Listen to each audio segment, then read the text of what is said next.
traveling.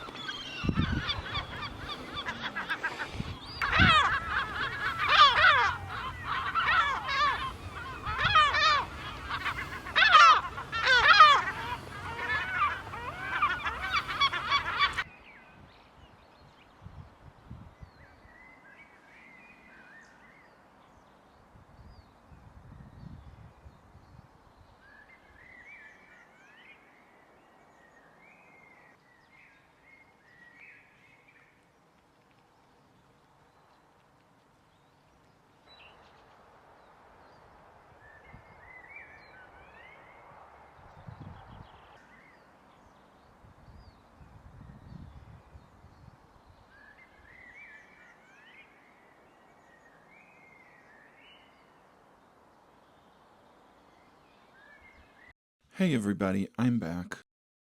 Sorry it took me a long time to make another video. Sometimes I feel bad for not being more consistent, but I would rather not make content just for content's sake. I would rather have something to say, and so I wait until I do. I went through my usual process with this drawing. So much changing of mind, so much nervous hesitation, and self-doubt, considering moving to a totally different medium, considering stopping altogether. When you work on a piece of art, there is such an overwhelming amount of micro decisions to make that at the end of the day, you are mentally exhausted and you're left questioning your judgment. Not only about the drawing, but about bigger choices like, why did you ever start this drawing? Why did you think this children's book was a good idea? Why did you choose this life path of being an artist? What is the point of your life?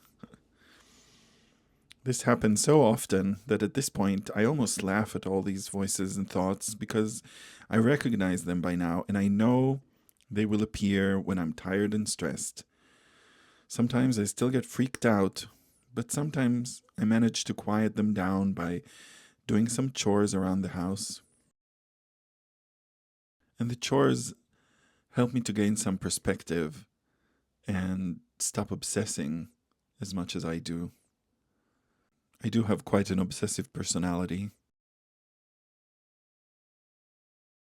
This scarf looked so wrong for so long, and I changed it so much that I was ready to give up on this drawing at one point because I genuinely thought I ruined it. I tried to make it look like it was knitted with what is called tweed yarn, a yarn that has usually one main color with many little bits of other colors weaved into it and hidden in it. It didn't work at all. I thought it looked like a weird skin rash or like she's wearing a strip of tomato soup. In the end, I decided to just go with a solid red. Once I made this decision, it made so much sense because the red of the scarf combined with her orange hair is one of my favorite combinations of colors. I love red and orange to a disturbing degree, and also red and pink. These combos just unlock something joyful and nostalgic in me. I love these unexplainable idiosyncrasies that we have in life. For example, I also have an inexplicable love for ducks. I collect duck art pieces. The shapes of ducks just make me happy. I fully intend to raise a bunch of them one day, but I will leave that to another video. There is a fatigue that descends at some point when you work on the same piece for a long time. You get bored. The making of a piece is often much less exciting than the conception of the idea for it. It is much more repetitive and requires endless patience. And also, you really have to believe in yourself and cheer yourself on, especially at times when you're sick of it and want nothing more than to stop and move on to other things. I tried battling that by working on more than one piece at the same time, but that never works for me because I start stressing out about never finishing 2 or 3 pieces instead of just one.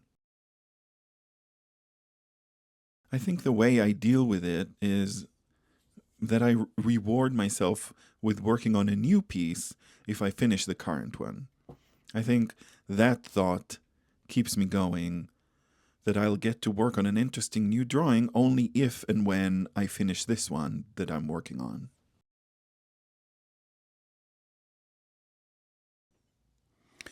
I'm still working on this piece, but I can finally smell the finish line, and that helps a lot. I do really love how it's turning out. Thanks again so much for watching. I'll see you in the next one. Bye for now.